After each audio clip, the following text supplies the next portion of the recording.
स्वागत है सभी का यूपी डिजिटल टाइम्स चैनल में। चलिए उत्तर प्रदेश के हर जिले की खबर पर नजर डालते हैं। उससे पहले अगर आप चैनल पर नए हैं तो सब्सक्राइब करके बेल आइकन दबा दें। अलग अलग स्थानों पर झड़प और पथराव, कई लोग घायल। पुलिस जांच में मथुरा में कबूतरबाजी को लेकर 2 समूहों में झड़प और पथराव की सूचना मिली, जिसमें 3 लोग घायल हुए। पुलिस ने प्रकरण दर्ज कर कुछ व्यक्तियों को हिरासत में लिया। एक अन्य गांव में कहासुनी से शुरू विवाद में भी चोटिल होने के मामले दर्ज हुए। दुष्कर्म प्रकरण में लापरवाही, एक अधिकारी निलंबित। हापुड़ के एक प्रकरण में जांच में लापरवाही पाए जाने पर संबंधित अधिकारी को निलंबित किया गया। मीडिया रिपोर्ट में खुलासे के बाद जांच उच्च अधिकारी को सौंपी गई थी, जिसमें तथ्यों की पुष्टि पर अनुशासनात्मक कार्यवाही की संस्तुति हुई।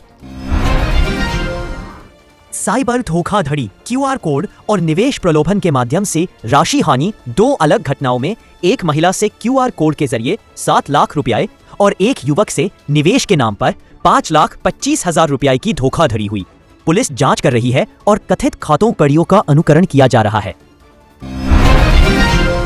मशवरा समूह के माध्यम से संदेश, एक नेटवर्क की जांच। तेज हिंसा फैलाने की योजना से जुड़े एक समूह के सरगना पर संचार मंच के माध्यम से संदेश प्रेषित करने और चंदा जुटाने के आरोपों की जांच हो रही है। विदेशी फंडिंग की आशंका और टारगेट किलिंग प्रशिक्षण जैसे बिंदुओं पर भी पूछताछ जारी है। कानपुर में हिंसा साजिश की जांच, 2 लोग गिरफ्तार। कानपुर के सुजातगंज क्षेत्र में एक धार्मिक स्थल के पास भीड़ जुटाकर उकसाने के आरोप में 2 व्यक्तियों को गिरफ्तार किया गया। जांच एजेंसियां संचार रिकॉर्ड और संबंधित नेटवर्क की पड़ताल कर रही हैं तथा सहयोगियों की पहचान की जा रही है।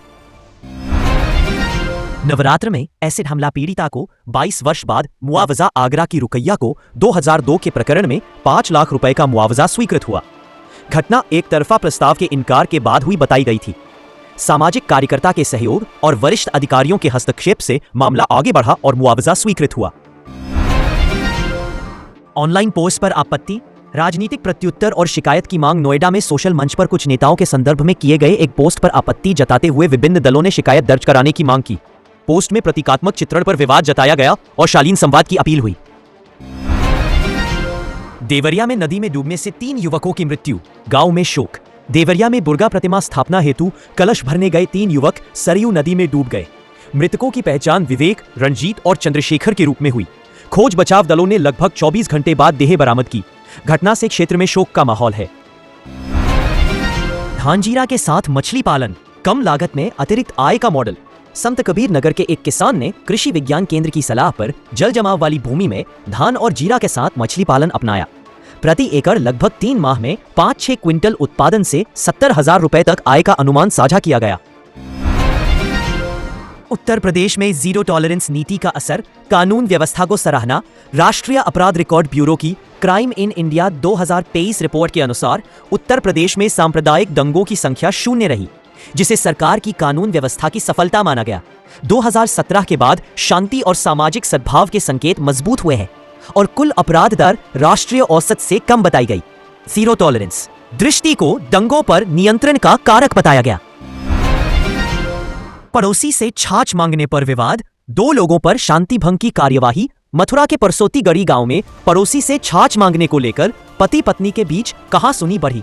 सूचना पर पहुंची पुलिस ने स्थिति नियंत्रित की और शांति भंग की रोकथाम के तहत 2 लोगों पर कार्यवाही की। घटना गांव में चर्चा का विषय बनी। उत्तर प्रदेश में एसी बसों का सफर सस्ता, किराए में 10% तक राहत। दशहरा और दीपावली पर्व पर वातानुकूलित बसों के किराए में लगभग 10% कमी जारी रखने का निर्णय हुआ। यह छूट जनरथ, पिंक, शताब्दी, वोल्वो और वातानुकूलित शयनयान सेवाओं पर लागू होगी, जिससे यात्रियों को कम किराए में सुविधाजनक यात्रा मिलेगी। संबंधित विभाग ने निगम की आय पर निगारी रखने के निर्देश दिए।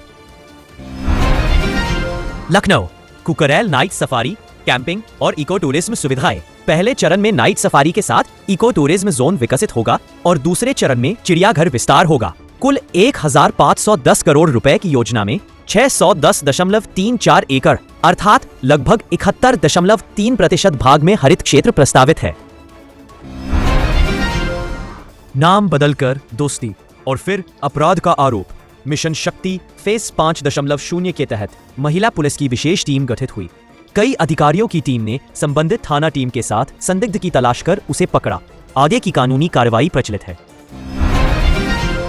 नारायणी नदी के रुख में बदलाव, बांध क्षेत्र में कटाव चिंता। नेपाल क्षेत्र में वर्षा कम होने से जलस्तर घटा है, पर नदी का बहाव रुख बदलने से किमी 8.70 के पास कटाव दबाव बढ़ा। आसपास के गांवों के लगभग 30,000 लोगों पर प्रभाव की आशंका जताई गई।